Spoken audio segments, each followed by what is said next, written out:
Amigos, hoy es viernes, 24 de octubre de 2025, y nuestros queridos amigos, perdón por eso, el coronel Larry Wilkerson y Larry C. Johnson, están de vuelta con nosotros. Bienvenidos de nuevo. Wilkerson and Larry Johnson are back with us. Welcome back.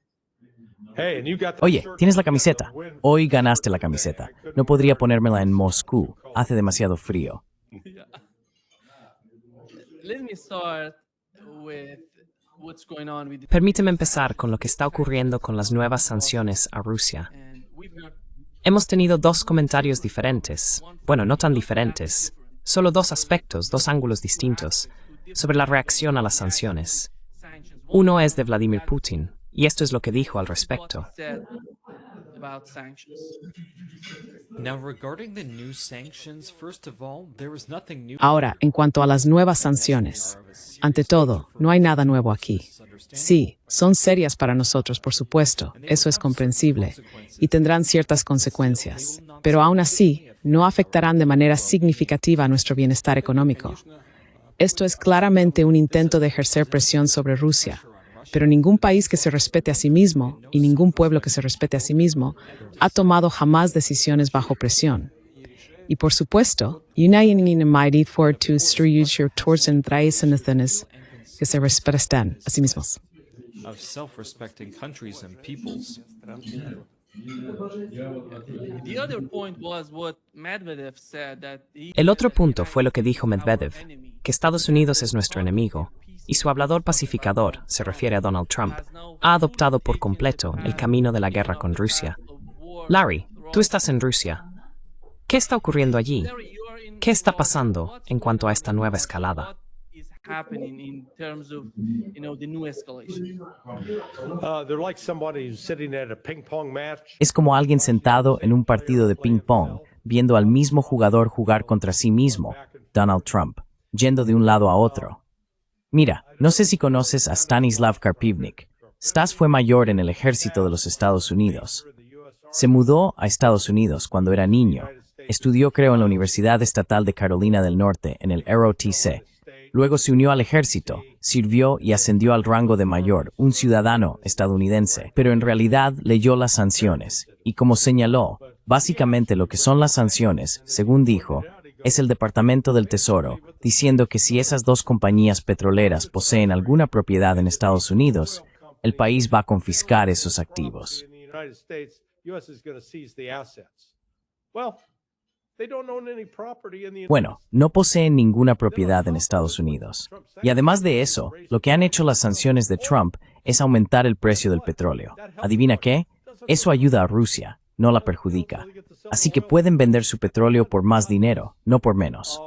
Esto es más bien teatro político por parte de Donald Trump. Parece algo importante, pero no lo es. La realidad para Rusia es la siguiente. Si construyeras un muro alrededor del país y detuvieras todo el comercio con el resto del mundo, la economía rusa estaría perfectamente bien. No la necesitan. En este momento, alrededor del 15% del Producto Interior Bruto proviene de la venta de petróleo, y eso continuará. Así que esto es simplemente Estados Unidos disparándose en el pie. This is just the United States shooting itself in the foot. Colonel, today I received an email. Coronel, hoy he recibido un correo electrónico de Martin Armstrong. Dice que el mundo está al borde de la Tercera Guerra Mundial. It's not just Y no es solo Martin Armstrong. Ayer hablé con Richard Wolff y Michael Hudson, y ellos tienen la misma sensación. Entonces, ¿dónde estamos, en su opinión? and where are we in your opinion?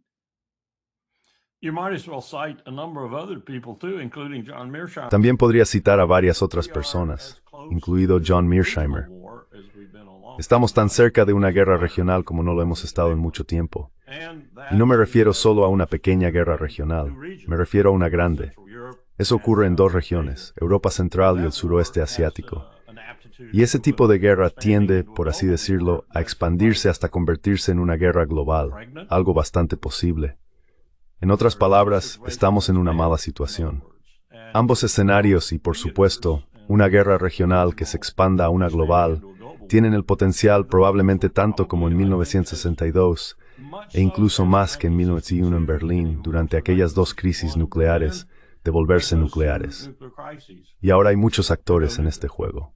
And there are many players in this game now. There were only two in 1962 and 1960. Solo había dos en 1962 y 1961, la Unión Soviética y Estados Unidos. Podrías mencionar a Cuba en octubre del 62, pero no fue un actor principal.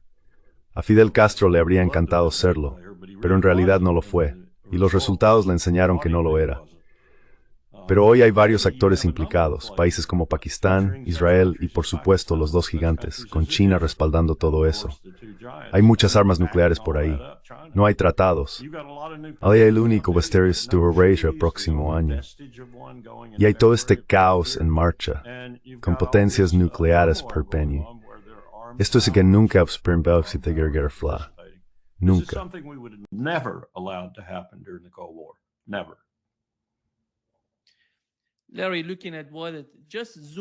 Larry, ampliando un poco la perspectiva, ¿qué ha pasado durante el conflicto en Ucrania? Joe Biden, recordarás, cuando le preguntaron sobre enviar tanques a Ucrania, dijo que eso sería la Tercera Guerra Mundial. Enviaron tanques, enviaron bombas de racimo, casas, todo, absolutamente todo, hasta ahora. Lo último de lo que se habla son los misiles Tomahawk, ¿verdad? Y parece que quienes están preocupados por este tipo de escaladas, que podrían estallar y provocar una gran guerra entre Rusia y Estados Unidos, tienen algunos argumentos legítimos desde su punto de vista, porque estamos caminando dormidos en esa dirección.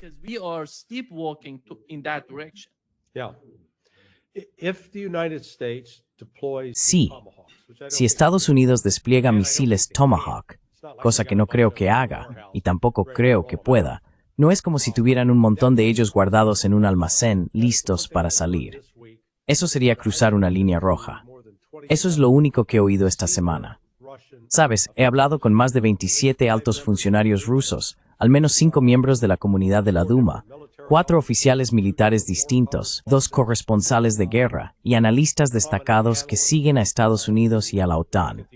También economistas. Incluso hablé con uno de los músicos de rock más famosos de Rusia, Vadim, y tuve la oportunidad de hablar con Bovan y Lexus, ya sabes, los dos bromistas que hacen todas esas llamadas de broma. Esos dos tipos son graciosísimos, ¿vale?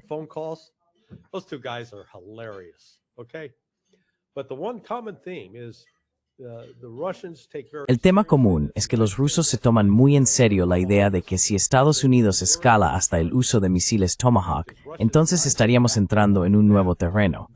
Y dado que Rusia no va a retroceder ante eso, realmente sería la primera línea roja que Estados Unidos habría cruzado. Dicho esto, al escuchar las últimas declaraciones de Trump, no creo que vayan a hacerlo. Creo que entienden la lógica. La historia de esas armas, los Tomahawk que transportaban ojivas nucleares, significa que los rusos tendrían que asumir que si se lanza alguno, lleva una ojiva nuclear. Responderían en consecuencia. Así que eso es a lo que me refiero. Podría cruzarse una línea roja. Pero es bastante estúpido que Trump hable de esa manera, o que la gente de su administración lo haga. Y creo que vimos en su última conversación con Zelensky que no lo está entendiendo.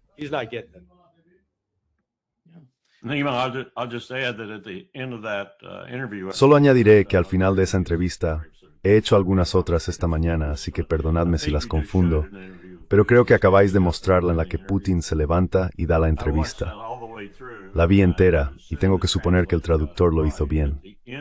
Al final dijo, y cito al traductor, si algo así llegara a ocurrir, la respuesta será muy seria, si no asombrosa.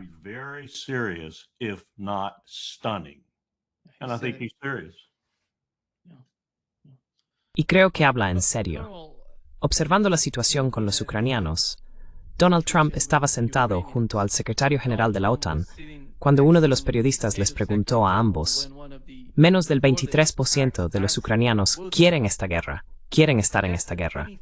¿Cuál es su reacción? ¿Por qué necesitan continuar la guerra si ellos no quieren luchar? No quieren esta guerra.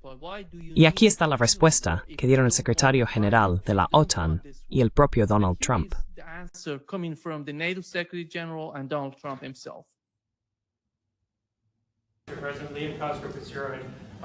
Mi pregunta es en realidad para el secretario general. Señor secretario, no sé si ha visto esto. pero las encuestas en Ucrania muestran un colapso masivo del apoyo ucraniano a la guerra.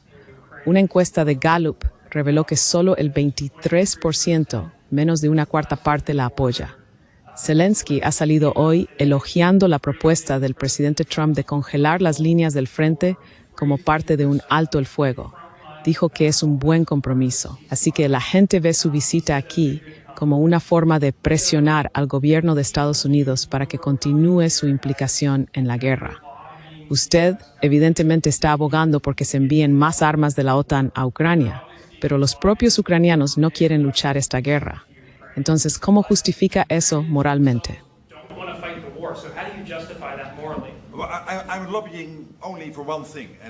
Solo estoy haciendo presión por una cosa, y es asegurarme de que pongamos fin a esta guerra. No tengo que presionar al presidente porque estamos totalmente de acuerdo en esto. Esto es lo que ha estado haciendo desde el primer día. Todo lo posible para romper el estancamiento con Putin, iniciar el diálogo, hablar también con Zelensky y lograr que esta guerra termine. Es crucial. Y el hecho de que Estados Unidos esté ahora suministrando armas a Ucrania, pagadas por los aliados, es extremadamente importante. Es estar en los últimos 2 o 3 meses. Unos 2.000 millones que se trasladan a Ucrania. ¿Por qué crees que eso lo va a calmar ahora? ¿Qué quieres decir? ¿De verdad crees que más armas van a poner fin a la guerra? Quiero decir, hay más por hacer. Lo que necesitas, lo que dijo el presidente este fin de semana, es detenerte donde estás. Básicamente hacer un alto el fuego y luego tener todas tus discusiones sobre territorio y lo que sea. Pero primero detener la guerra. Eso es lo que dijiste el viernes y el domingo. Es una guerra. Quiero decir, tu pregunta es realmente justa. Es una guerra que nunca debería haber comenzado.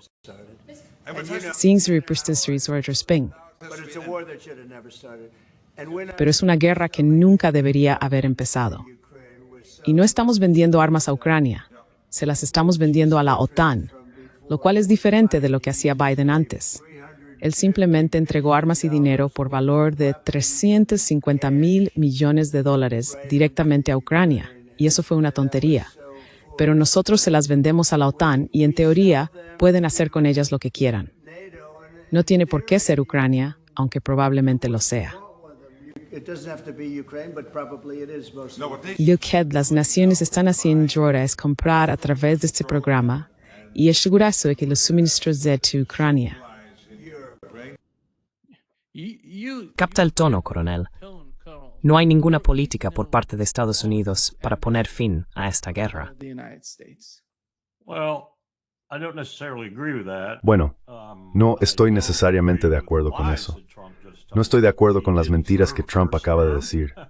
Cumplió un primer mandato e hizo cosas en ese primer mandato que iban directamente en contra de lo que estaba diciendo ahí. Pero dejando eso aparte, hay presión sobre Trump ahora mismo desde dentro de su administración, especialmente de Scott Bessent, ese idiota que es el secretario del Tesoro, y de Marco Rubio. De hecho, no tengo ninguna duda de que Marco Rubio dijo algunas cosas en su llamada telefónica con Lavrov que básicamente cerraron de inmediato la disposición de Lavrov a cualquier reunión en Budapest.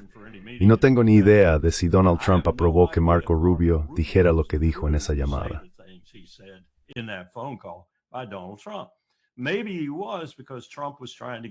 Puede que lo estuviera porque Trump intentaba librarse de la daga sobre la que estaba sentado. Tiene a su hombre de confianza en el Senado, Lindsey Graham. Tiene al secretario de Estado, como acabo de indicar. Tiene al secretario del Tesoro y a otros dentro de su administración que son tan firmes como esos europeos y tan estúpidos como Mark Rutte respecto a esta guerra, y no quieren que se detenga. Por eso tuvieron que cancelar la reunión en Budapest. Las demás cosas que han salido a la luz sobre esa reunión son bastante condenatorias para Estados Unidos y para el propio Donald Trump, porque cedió ante toda esa gente en el último momento, por así decirlo, después de haberle asegurado más o menos a Putin que iban a tener algún tipo de encuentro.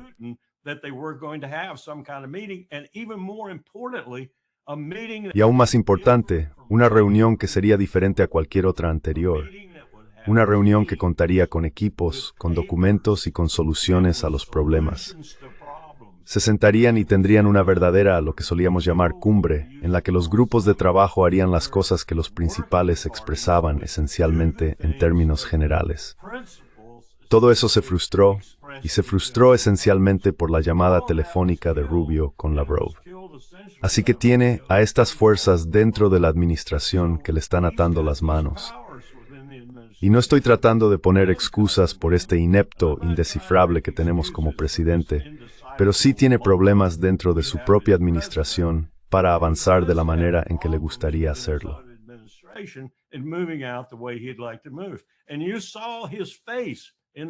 Y viste su cara en esa rueda de prensa. Francamente, le habría gustado darle una bofetada a Mark Rutte. Pero es un problema. Es un problema para todos los presidentes estadounidenses. Pero es especialmente complicado para este, porque él eligió a toda esa gente. Y no los eligió porque tuviera que hacerlo, como hacen muchos presidentes. Los eligió porque pensaba que serían los mejores. Y ahora están conspirando contra él por toda la administración. Especialmente ese secretario de Estado. Mira lo que está haciendo en Israel, por ejemplo. Está estropeando todo lo que puede allí ahora mismo. Jody Vance está intentando hacer algo de control de daños, pero Rubio es quien está marcando los límites.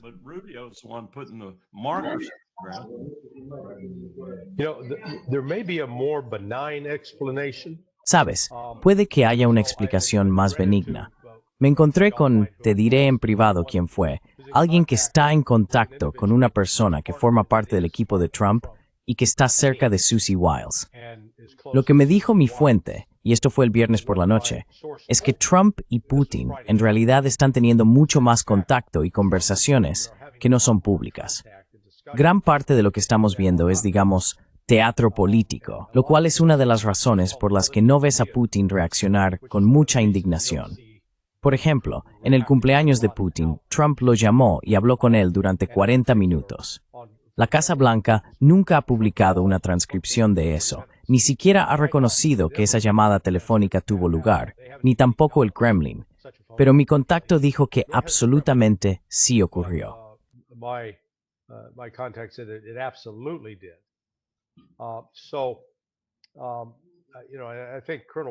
Así que ya sabes, creo que el coronel Wilkerson tiene razón en cuanto a que Trump intenta al menos expresarse de una manera que le quite presión por parte de todos esos locos domésticos que quieren ir a la guerra con Rusia.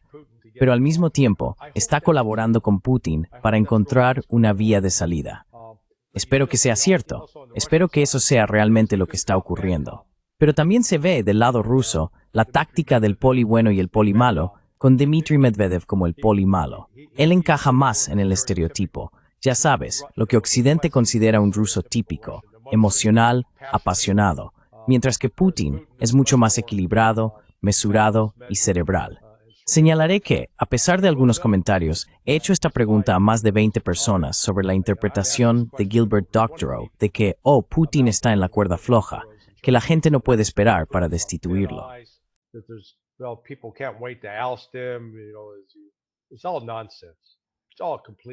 Es todo un disparate, un completo disparate.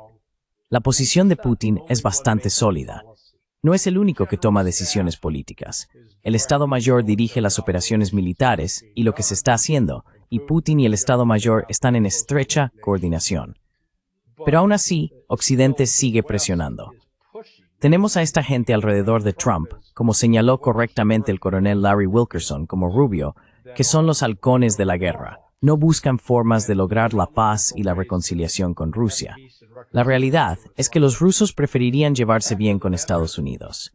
No tienen motivos para odiarnos. Bueno, en realidad tienen muchos motivos para odiarnos, pero nosotros no tenemos motivos para odiar a los rusos.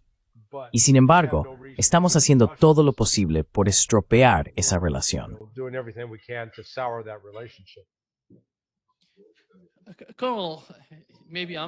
Coronel, quizás sea ignorante respecto a Rubio, pero no lo veo tan influyente. No creo que este tipo tenga una ideología real en lo que respecta a la política exterior. Simplemente sigue a las personas que lo están empujando, que le están dictando algún tipo de política. ¿Quiénes son esas personas detrás de Rubio? Who are these people behind Rubio?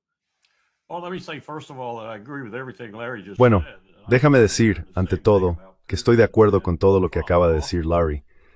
Estoy oyendo lo mismo sobre Putin y Trump hablando, y las conversaciones supuestamente muestran una gran comprensión de los dilemas de cada uno, sobre todo por parte de Trump, porque sus dilemas son típicos de la política interna estadounidense.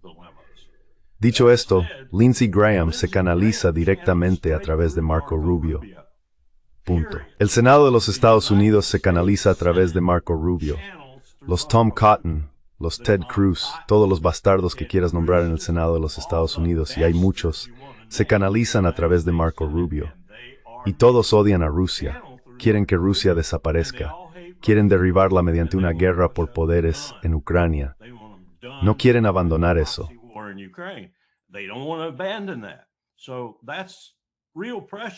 Así que eso es una presión real.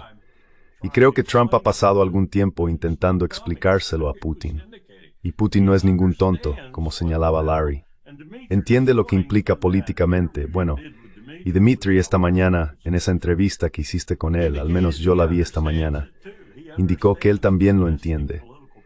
Entiende las presiones políticas internas que siempre recaen sobre un presidente estadounidense. Pero no hay que subestimar la capacidad de Rubio para transmitir al presidente la postura del Senado y su odio profundo hacia Rusia. Además, Rubio también transmite el mensaje sobre Sudamérica y Centroamérica, especialmente ahora sobre Venezuela y cada vez más sobre Colombia. Y esos son mensajes duros.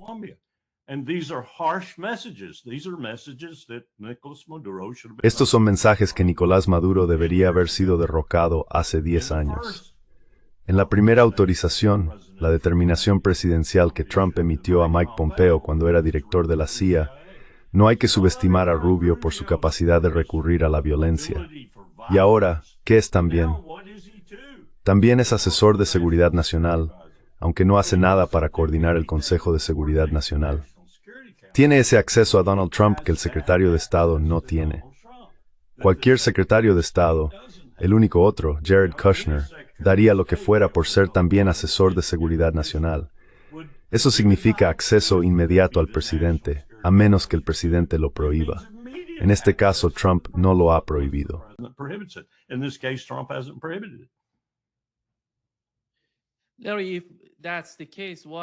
Larry, si ese es el caso, ¿por qué Donald Trump está del lado de Lindsey Graham en lugar de estar del lado de Rand Paul, Thomas Massie y Marjorie Taylor Greene? Estas personas fueron, bueno, ya sabes, Rand Paul lo apoyó durante el Russiagate, una de las pocas voces en el Partido Republicano que lo hizo. Pero ahora está en su contra. ¿Por qué es eso? I really don't know. You would expect. La verdad es que no lo sé. Uno esperaría que si Trump pensara de forma convencional, mostraría lealtad hacia esa gente, pero ha hecho justo lo contrario. Así que creo que Trump, toda su administración, es lo que yo llamo arte performativo. No se basa en ninguna ideología real, salvo que es prosionista. Para él, Israel va primero, Estados Unidos queda en segundo o tercer lugar. Y eso, unido a las, francamente, menguantes capacidades mentales de Trump, demuestra que no está pensando estratégicamente. Es como vimos hoy más temprano, la decisión de imponer más aranceles a Canadá solo porque no les gustó un anuncio de televisión que emitieron los canadienses.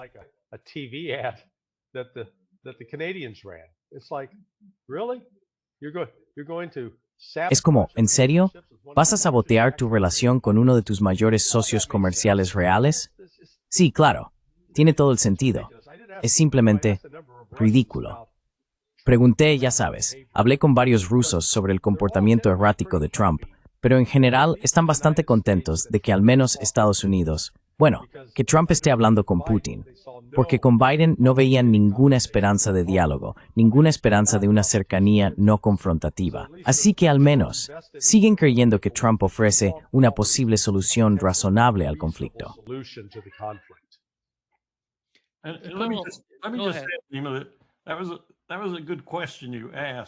Esa fue una buena pregunta la que hiciste. ¿De dónde obtiene Trump su información, aparte de la beligerancia de un Lindsey Graham o un Tom Cotton? Es de John Thune. Y John Thune, el líder de la mayoría en el Senado, básicamente le dice a Trump lo que Trump quiere oír, porque ese es el trabajo de John Thune, al igual que el de Johnson en la Cámara, en gran medida también. Y lo que le dicen, y tengo cierta información al respecto que no puedo revelar, es: no te preocupes por las elecciones de mitad de mandato. Vamos a encargarnos de ellas porque estamos redibujando los distritos. Estamos haciendo todo lo que hicimos antes. Vamos a encargarnos de las elecciones de mitad de mandato y va a ser un éxito. Puede que sea ajustado, pero va a ser un éxito.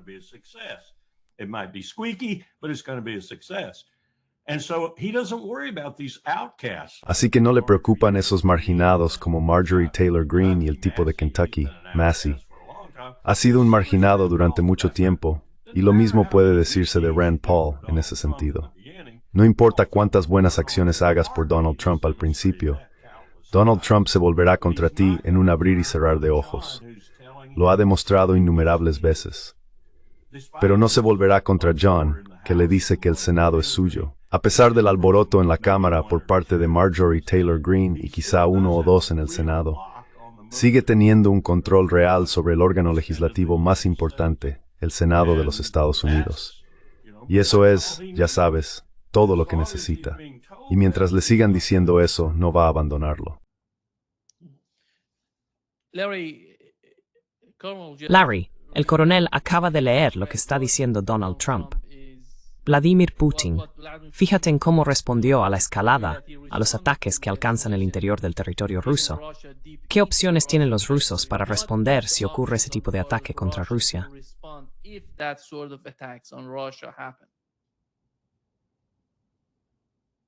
Larry, you're muted. Larry, estás en silencio. Oh, perdón por eso. Podrían potencialmente atacar bases de la OTAN en Polonia y Rumanía, para empezar. También estoy seguro han identificado nodos logísticos clave. Hasta este punto, lo que hay que destacar sobre los rusos, a pesar de la propaganda en Occidente, y esto realmente se remonta a la Segunda Guerra Mundial, es que los rusos tradicionalmente han evitado matar civiles, así que no buscan tomar represalias contra civiles. Fíjate que en la Segunda Guerra Mundial fueron los británicos y los estadounidenses quienes bombardearon las ciudades: Hamburgo, Dresde, Berlín, Stuttgart, Colonia, Frankfurt. Nosotros matábamos civiles, no atacábamos objetivos militares, matábamos civiles. No tengo constancia de ningún objetivo que la Fuerza Aérea rusa o soviética atacara durante la Segunda Guerra Mundial, en el que hicieran un bombardeo estratégico de una ciudad y mataran principalmente a civiles.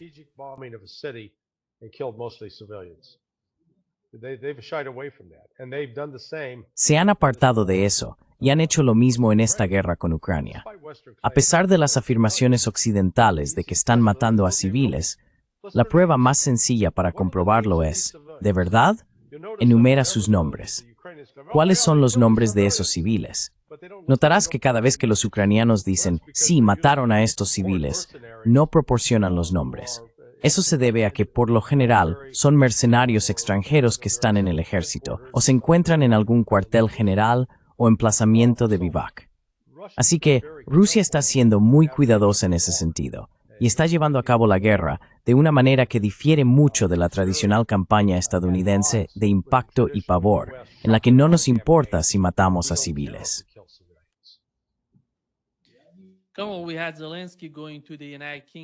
Tuvimos a Zelensky viajando al Reino Unido, siguiendo el mismo tipo de patrón que cuando fue a Washington, luego a Londres, para ver cuál sería el siguiente paso por parte de Londres.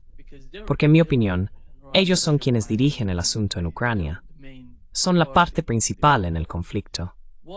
¿Qué está ocurriendo ahora con el gobierno británico?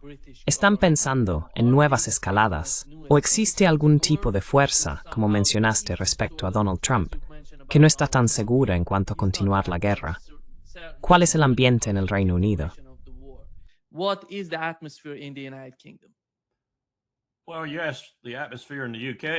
Bueno, preguntaste por el ambiente en el Reino Unido.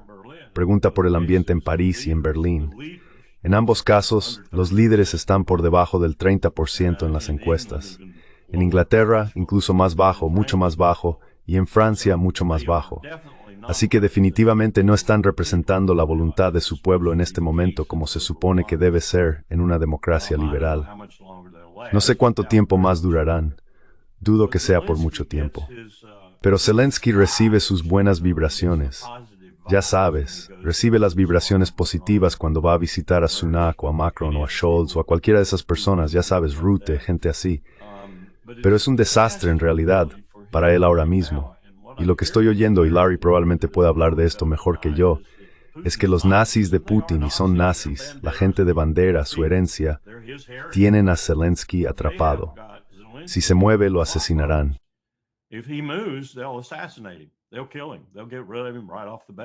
Lo matarán. Se desharán de él de inmediato. Y notarás que ya no están poniendo a sus fuerzas en las líneas del frente, porque los matan cuando van allí. Así que ahora son una especie de guardia pretoriana alrededor de Zelensky. Está condenado, haga lo que haga. No sé qué le va a pasar, pero no será nada bonito. Y no va a disfrutar de esa dacha, ese Bugatti y todo ese dinero que ha acumulado, te lo aseguro. Está en un verdadero aprieto ahora mismo.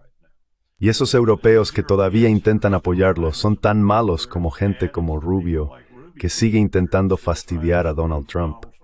No saben lo que hacen, o quizás sí, pero es muy perjudicial para los intereses de sus países y en última instancia para los intereses de Europa. Sí, Larry. Sí, de hecho, déjame añadir algo a eso. Pasé unos 50 minutos con el ex primer ministro de Ucrania, Mykola Azarov. Fue primer ministro desde 2010 hasta 2014.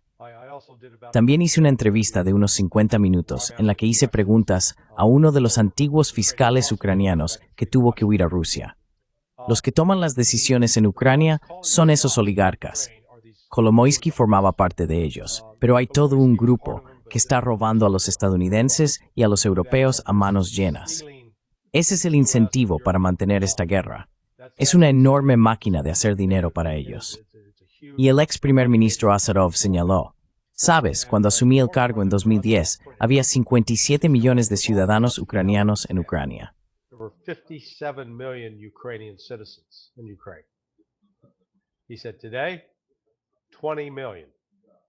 Dijo que hoy la cifra ha bajado a 20 millones. Así que casi 2/3 de la población ucraniana han huido, o bueno, un número significativo, probablemente 1,5 millones, han sido asesinados. Y de hecho, le estaba diciendo que podía confirmarlo. Mi dentista salió de Ucrania hace 3 años y un tipo que vino a mi casa a reparar el frigorífico también era de Ucrania. Él también se fue hace 3 años. Así que sí, los ucranianos están marchándose, pero el coronel Wilkerson tiene razón. Lo que estás viendo con Zelensky es que es el actor mejor pagado de Europa y quizá de la historia del mundo.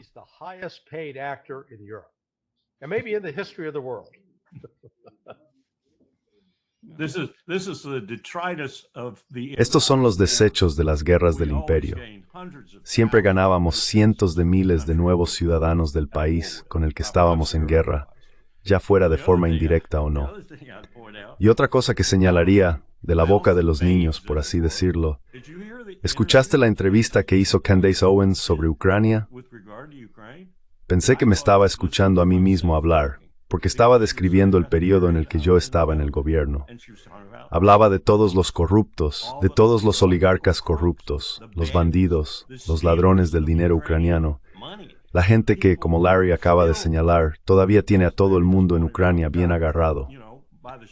No podría estar en desacuerdo con una sola palabra de lo que dijo sobre esa gente. Eran las personas más repugnantes. Y tuve que tratar, Nima, con los norcoreanos en el grupo de trabajo sobre Corea del Norte, un estado criminal según cualquier definición. Y yo habría dicho Great igual que mala, o quizá peor. Larry, let me Permíteme cambiar un poco de tema hacia el conflicto iraní, hacia el conflicto en Oriente Medio. El jefe de inteligencia iraní dijo que más de 50 agencias de inteligencia estuvieron implicadas durante la guerra entre Israel e Irán. Parece que los iraníes entienden que se avecina una guerra, pero se están preparando para ella. Están comunicándose con los rusos. No sé si viste la entrevista que Tucker Carlson hizo a Marjorie Taylor Greene, Le preguntó, ¿por qué Laura Loomer es asesora del Pentágono? Y esto fue lo que dijo Marjorie Taylor Greene, que está relacionado con lo que ocurre en Oriente Medio y con el papel del Pentágono en ese asunto. Puedes ser asesora del Pentágono, pero tienes prioridad. ¿Pero qué es eso? No lo sé. Nunca he entendido por qué alguien la toma en serio. Quiero decir, es una mujer que ni siquiera puede comprar un arma legalmente porque tiene problemas mentales muy graves. Literalmente publicó el otro día que se le rompieron vasos sanguíneos en el ojo mientras tuiteaba histéricamente, como 40 o 50 veces en un solo día. ¿Quién escucha a una persona así? Nadie debería hacerlo. Pero ella es una influencer en X y todo el mundo la sigue. Larry, ¿quién es ella para estar asesorando al Pentágono, en tu opinión?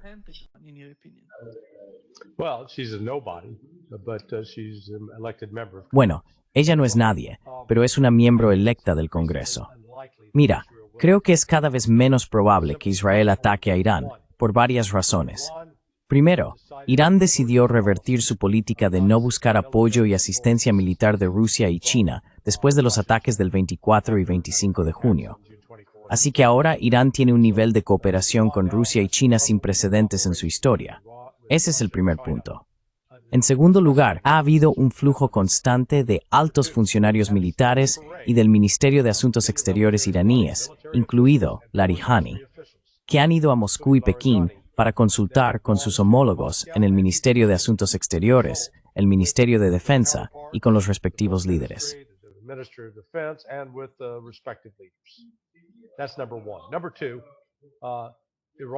Ese es el primer punto.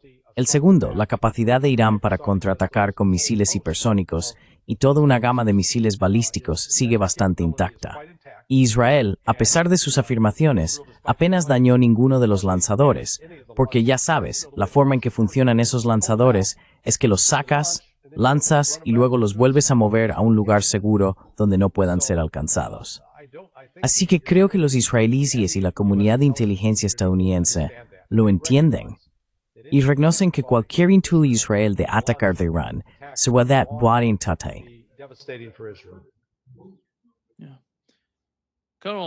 Sí, coronel, quiero saber su opinión sobre que Laura Loomer sea asesora del Pentágono. ¿Cuál es su comprensión de eso?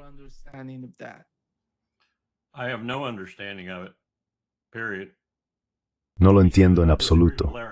Punto. Y permíteme decir que no estoy de acuerdo con Larry en lo que acaba de decir, y discrepo en este sentido. Si Netanyahu cae, y cae de forma más desastrosa de lo que Larry acaba de predecir que podría ocurrir, si Netanyahu se mantiene en el poder, habrá un ataque contra Irán. ¿Cómo le va a ayudar eso si ataca a Irán? Continúa. ¿Cómo va a suceder eso? ¿Cómo va a ayudarle eso a su posición? Lo mantiene en el poder, absolutamente lo mantiene en el poder, porque o bien muere en el trono, por así decirlo, o tiene éxito y se convierte en un gran héroe. Y eso incluye a Donald Trump entrando para ayudarle al final. No veo a Donald Trump negándose a hacerlo. Simplemente no veo a Estados Unidos negándose a apoyar a Israel, por muy vil o repugnante que sea, sin importar cómo pueda estar cambiando cada día la situación interna en cuanto a la afiliación y el amor de los estadounidenses por Israel. No importa. Donald Trump le ayudará.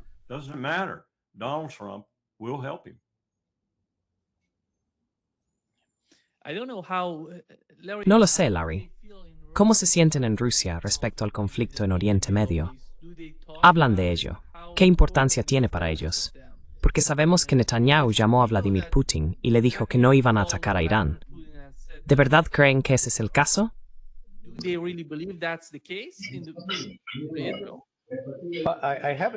No he detectado ninguna preocupación evidente de la que la gente hable con regularidad. Los rusos han hecho su declaración mediante estas reuniones públicas con funcionarios iraníes. No se esfuerzan por ocultarlo ni mantenerlo en secreto. Así que están enviando un mensaje al hacer que el ministro de Defensa, el general Gerasimov, Lavrov y Putin se reúnan con estos altos funcionarios iraníes y no se esfuerzan por ocultar la llegada de aviones militares rusos a Irán. Así que ya sabes, están enviando mensajes de forma indirecta. Pero, ya sabes, según se informa, Putin ha mantenido conversaciones con Netanyahu y estoy seguro de que le ha advertido sobre las posibles consecuencias.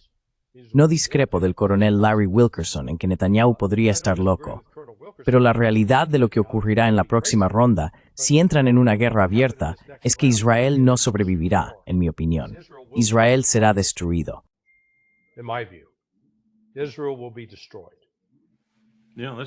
Sí, esa es también mi opinión. Y es por eso creo que Donald Trump tendrá que involucrarse. Creo que eso sería un desastre, hermanos. Aunque Trump se involucre, ¿qué va a hacer? Lo mismo, derrotar a los iraníes como derrotamos a los hutíes. Buena suerte con eso. No será como con los hutíes. No será como con los hutíes, pero seguirá siendo una derrota, y una derrota prolongada en el tiempo, con una escalada a medida que avancemos. Cuando lleguemos al punto en que tengamos que iniciar el reclutamiento obligatorio o algo tan drástico como eso, entonces descubriremos que este país está realmente roto.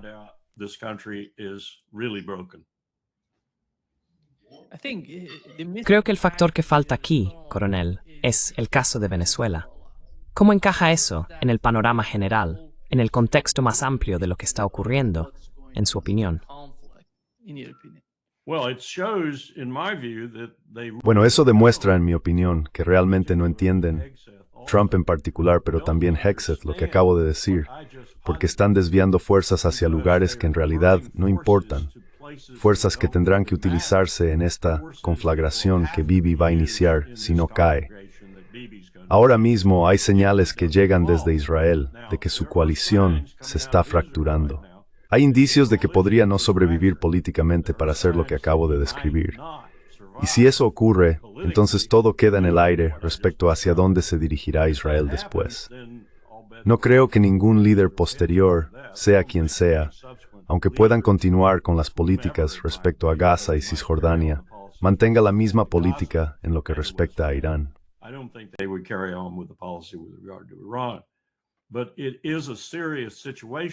Pero es una situación grave en ese sentido mientras Netanyahu siga ahí. Creo que esta desviación de fuerzas hacia otros frentes es realmente peligrosa en este momento, no solo por esa razón, sino también porque todavía tenemos un enemigo bastante formidable, la economía número 1 del mundo, que no quiere una guerra. Pero tenemos mucha gente en este país que sí quiere una guerra, y la quiere antes que después, porque la correlación de fuerzas, como solían llamar los soviéticos, empeora cada. Así que si hay que enfrentarse a China, quieren hacerlo pronto, no más tarde. Y esto está realmente disipando nuestras fuerzas, que se debilitan cada día.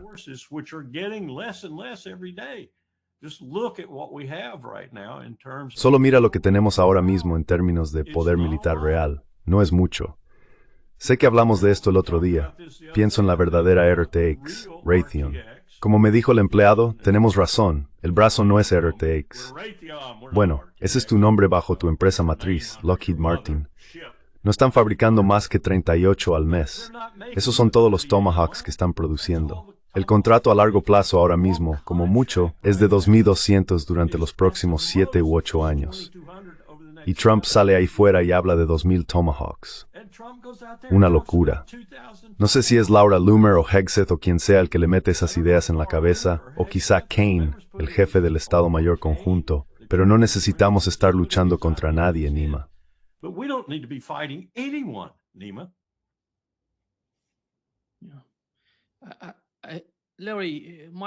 Sí, Larry, según tengo entendido, Estados Unidos se está preparando para un conflicto continuo con Oriente. Por eso necesitan a Venezuela. Necesitan sus recursos. ¿Crees que eso preocupa a los iraníes, rusos o chinos?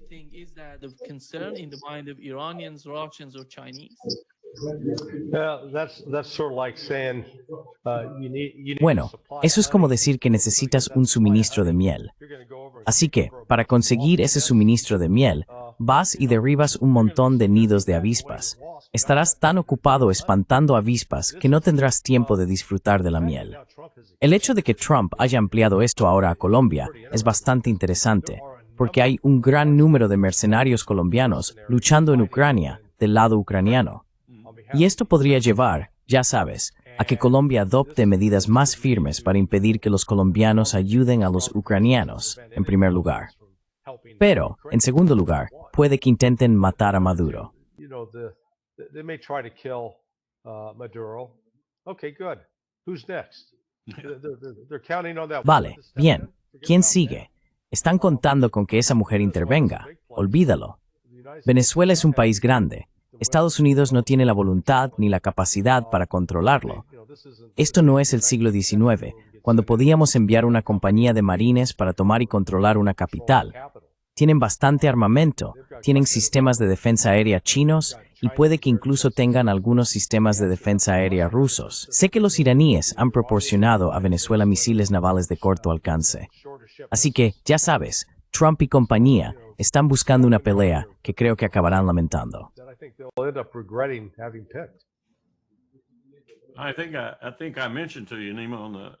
Creo que te mencioné, Nima, a principios de esta semana, que lo que estoy oyendo también es que el comandante del CENTCOM, el almirante que dijo que se marcharía en diciembre, sí ha sido apartado de gran parte de esto, porque la mayoría son fuerzas de operaciones especiales. La mayoría son las SOF las que están haciendo esto.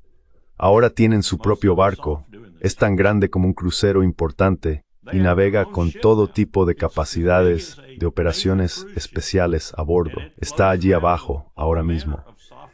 Este es un problema real que se desarrolló en Afganistán, se desarrolló en Irak y ha seguido desarrollándose desde que Sam Nunn cometió el error de crear el Mando de Operaciones Especiales. Tienen su propio presupuesto, su propio comandante combatiente, su propia voluntad y su propia forma de hacer las cosas.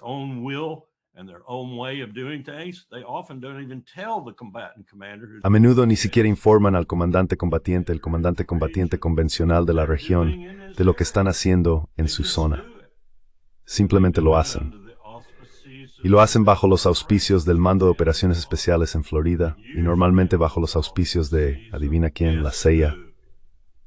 La CIA, para la cual las Fuerzas de Operaciones Especiales se han convertido en una fuerza paramilitar que lleva a cabo sus acciones cuando declaran necesaria una intervención directa.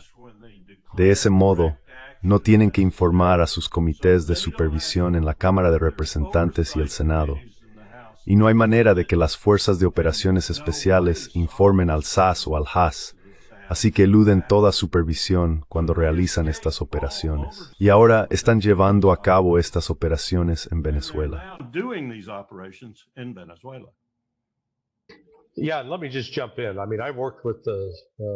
Sí, déjame intervenir un momento. Quiero decir, he trabajado con las Fuerzas de Operaciones Especiales, SHASOC y SOCOM, durante 23 años. Tienen una capacidad limitada. Ya sabes, todo ese disparate de Hollywood sobre cómo pueden ir por ahí haciendo asesinatos aquí y allá, o algún sabotaje, sí, pueden hacerlo. Pero se están enfrentando a un ejército convencional, y Venezuela tiene un ejército convencional. Las SOF no son capaces de eso en absoluto. Ya sabes, sí, pueden ir a las aldeas montañosas de Afganistán o a los desiertos de Irak y atacar la casa de unos civiles que quizá tengan algunas armas y matarlos. Pero si los enfrentas a alguien que tiene ametralladoras pesadas o blindaje, de repente, la supuesta ventaja de las SOF desaparece. Sabes, descubrieron eso en Panamá cuando intentaron cargar contra una ametralladora y perdieron a 5 personas en unos 2 segundos. Sí, cuando fueron a por el aeropuerto. Waarom is het bij how fault maar barakrik net de mar? De inversión muy pequeño utilizamos durante mi administración. Sí, es que, ya sabes, Trump y su equipo creo que han estado viendo demasiadas películas de Hollywood.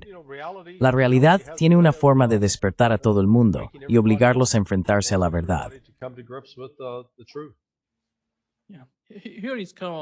Esto es lo que dijeron en Fox News, coronel. Lindsey Graham así fue citado en Fox News, según cómo ven ellos a Venezuela y la situación allí. Sabes, este fin de semana pensé que tenías una idea bastante buena. Dijiste que ibas a compartirla con el presidente y quiero saber si lo hiciste. Era sobre el líder de la oposición en Venezuela, el que ganó el premio Nobel, y dijo que en realidad debería haber sido para Donald Trump. Me parece un líder bastante bueno para el pueblo de Venezuela, el fin del narcoterrorismo y una mejor relación con Estados Unidos. O, si lo eligen, quizá incluso convertirse en el 50º estado. No sé, suena bien para mí. Pero la oposición... Maybe the 51st state. Lindsay? Quizás el estado número 51. Lindsay, eres un caroliniano del sur por excelencia. Deberías haber estado allí con Jeff Davis. Deberías haber estado allí con todos esos muchachos que planearon la guerra civil. Lo siento, pero es de mi estado natal. Quiero decir, qué idiota absoluto es. Deberíamos convertirlos en un estado. Oh, Dios. We should make them a state. Oh, God. Yeah. Cole, is that Sí, the case with- because es we así, had the same sort porque of tuvimos el mismo rhetoric tipo de argumento y retórica cuando se trató de Canadá, si recuerdas, y están intentando repetirlo. Pero parece que el tono es diferente, el movimiento es diferente. Cuando ves los bombarderos B-1, que, según se informa, fueron a Venezuela, cerca de Venezuela, ¿crees que van a realizar una operación terrestre? Are they gonna do an operation on the ground, in your opinion? I don't think so, because I think... No lo creo, pero pienso que todavía hay algunos líderes militares en el Pentágono que van a dimitir o a conseguir que se detenga. Y quizá esté pensando demasiado bien de ellos, pero esto también sería un desastre, como Larry acaba de señalar. Sería un desastre. Sabes, no podemos ir por el mundo, como parece pensar Lindsay, creyendo que podemos hacerlo. Ni siquiera pudimos hacerlo durante la Guerra Fría. Y gracias a Dios que estábamos limitados para hacerlo, porque teníamos un gran antagonista que podía igualarnos en cualquier momento.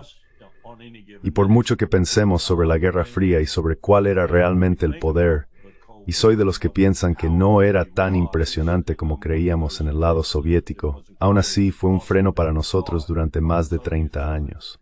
But nonetheless, it was a check on us. For 30 plus years, it was a vivid check on us. We have no check now. Fue un control vívido sobre nosotros. Ahora no tenemos ningún control.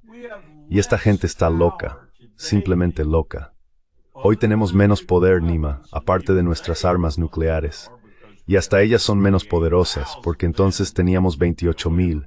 Ahora solo tenemos unas 5,900, pero son bastante potentes, mucho más que algunas de las que teníamos antes. Pero eso es todo lo que tenemos. Eso es todo lo que tenemos para amenazar al mundo, en realidad. No tenemos un ejército convencional que si fuera llamado mañana por la mañana a luchar contra una potencia igual, hiciera otra cosa que perder, y perder estrepitosamente. Would do anything but lose, and lose badly. Yeah. Larry, here is Sí, Larry, la administración Trump está intentando enviar a varios funcionarios a Israel, porque parece que Israel va en serio con la anexión de Cisjordania. Por eso enviamos allí a J.D. Vance y también a Marco Rubio. J.D. Vance estaba allí cuando se hablaba de la anexión de Cisjordania, y así fue como respondió a ese tipo de medida por parte de los funcionarios israelíes. the way that he responded to that sort of movement on the part of the Israeli officials. ¿Puedes saber en Cisjordania que tuvo lugar ayer mientras estabas en el país? Oh, sí, fue raro. Fue raro. Me dejó un poco confundido. De hecho, le pregunté a alguien al respecto y me dijeron que era una votación simbólica, una especie de voto simbólico para reconocer o anexar Cisjordania. Lo que me dijeron fue que era una maniobra política, que no tenía ninguna importancia práctica. Era puramente simbólica. Quiero decir, mira, si fue una maniobra política, fue una maniobra política muy estúpida. Y personalmente me siento algo ofendido por ello. Cisjordania no va a ser anexionada por Israel. La política de la administración Trump es que Cisjordania no será anexionada por Israel. Esa seguirá siendo nuestra política. Y si la gente quiere hacer votaciones simbólicas, pueden hacerlo. Pero desde luego no estábamos contentos con ello. Gracias.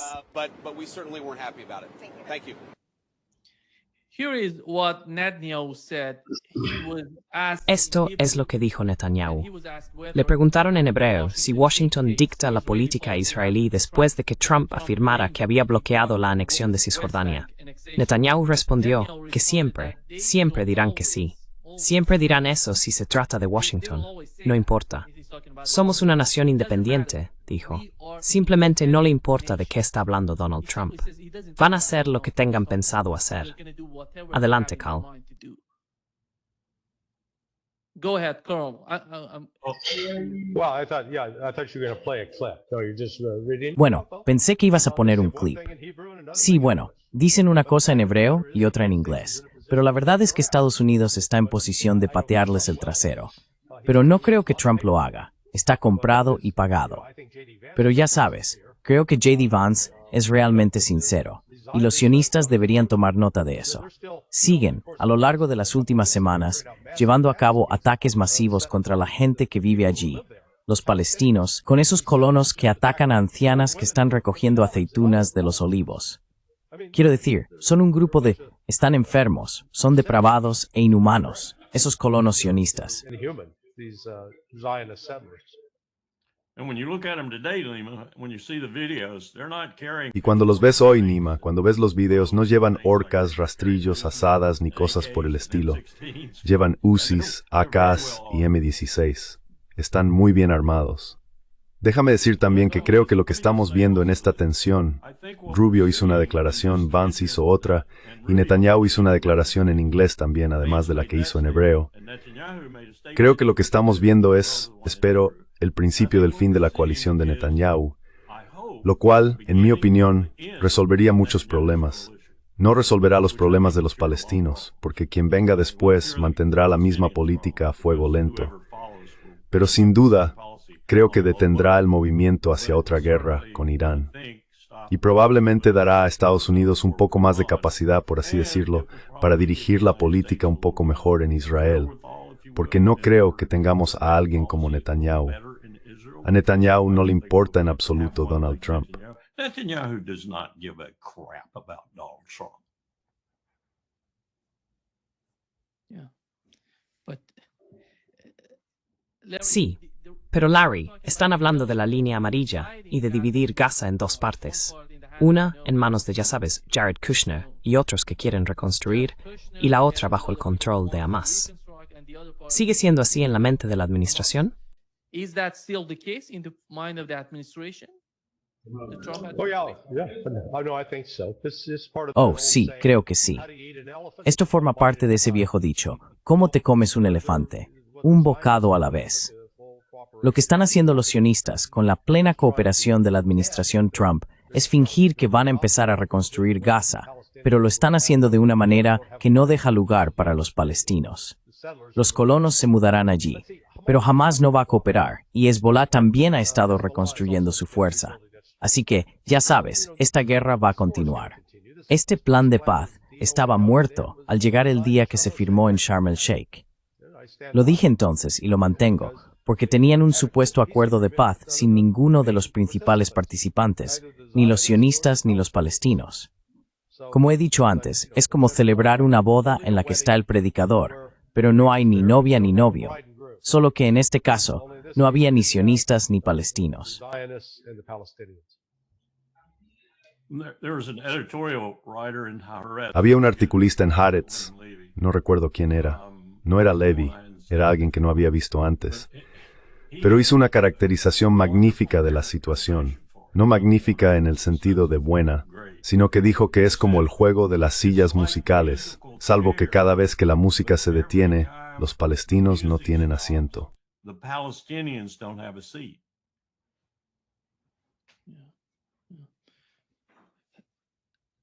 Larry, do you think that Larry, ¿crees que la administración Trump de alguna manera piensa que tiene algún tipo de influencia sobre Netanyahu, o simplemente no entiende que Israel sin guerra no existe?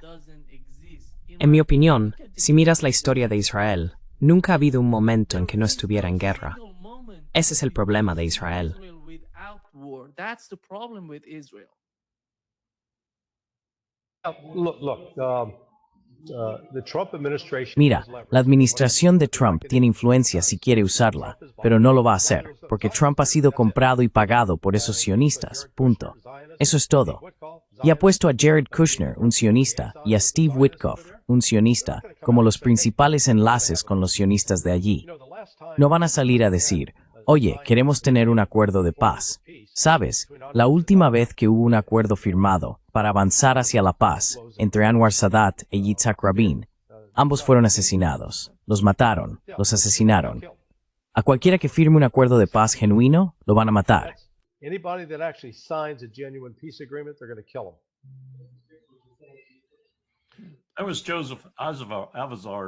Ese era el punto principal de Joseph Al-Azhar. Ya sabes, el tipo que dirige la simulación de la Confederación Israelí-Palestina cada 2 semanas. Y ese era el cartel que íbamos a colocar justo antes del 7 de octubre. Ya lo habíamos pagado, $30,000. Iba a estar en la carretera principal que sale de Tel Aviv hacia el este. Y el cartel decía, un Estado judío no es seguro para los judíos. Totalmente cierto. Un Estado judío no es seguro para los judíos. Tienen que estar perpetuamente en guerra. They have to be perpetually at war.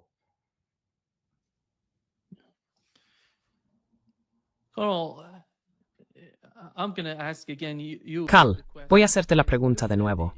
Mirando la historia de Israel, y sabemos que Rusia, China, Irán, todo Oriente Medio, Turquía, lo que quieras, nadie ha sido capaz de cambiar el comportamiento de Israel, del gobierno israelí. El único país que ha podido hacerlo son los Estados Unidos. Entonces, ¿cuál es el futuro en la mente de la gente de la administración Trump? ¿Qué quieren de Israel, del Oriente Medio? ¿Cuál es el plan maestro, en tu opinión?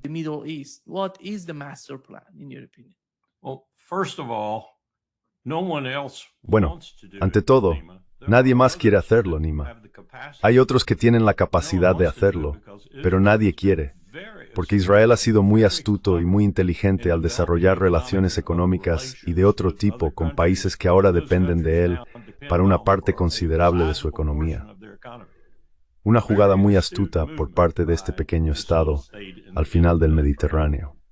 Pero luego está la segunda razón, que es mi teoría, y ya no es una teoría en mi mente, es el Growling Es que nosotros le pedimos.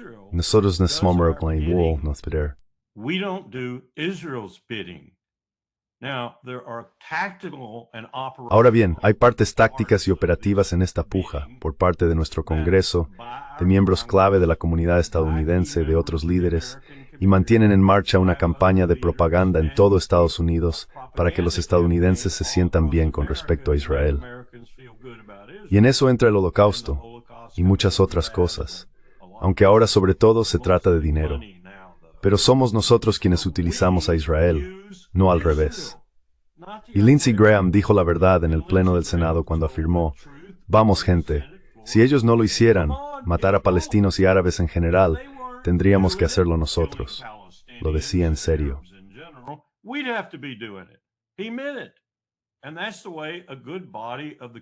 Y así es como se siente una buena parte del Congreso, y así se ha sentido durante mucho, mucho tiempo, especialmente cuando el petróleo del Golfo Pérsico era realmente importante para nosotros.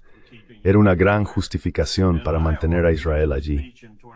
En un discurso que pronuncié en 2016 en el National Press Club, sostuve que hasta ese momento, como profesional militar, entendía por qué lo hacíamos. Entendía por qué creamos Israel. Se lo quitamos a los británicos, lo tomamos para nosotros y lo mantuvimos. Todo era por el petróleo. Cuando eso desapareció, dije que Israel se convirtió en un pasivo estratégico, no en un activo estratégico. Y sin embargo, seguimos aferrándonos a él. ¿Por qué seguimos aferrándonos a él? Porque odiamos a los persas y a los árabes, y nos gustaría matarlos, pero Israel lo hace por nosotros.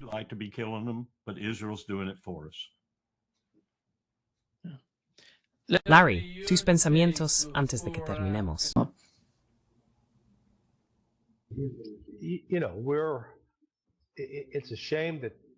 Es una pena que Trump haya perdido esta oportunidad de asegurar realmente un legado como un presidente que podría haber promovido la paz. Podría haber puesto fin al genocidio obligando a Israel a detenerse. Podría haber terminado la lucha en Ucrania, cortando todo apoyo al ejército ucraniano. militar, de inteligencia y financiero. Y también podría haber allanado el camino para un acuerdo de paz con Irán. Irán está dispuesto a negociar. Ha estado dispuesto a negociar. Es Estados Unidos quien ha rechazado los acercamientos. Así que me temo que acabará convirtiéndose en un presidente que prenda fuego al mundo. Recemos a Dios para que no lo haga. Pero no soy optimista respecto a que esté tomando las decisiones que evitarían eso.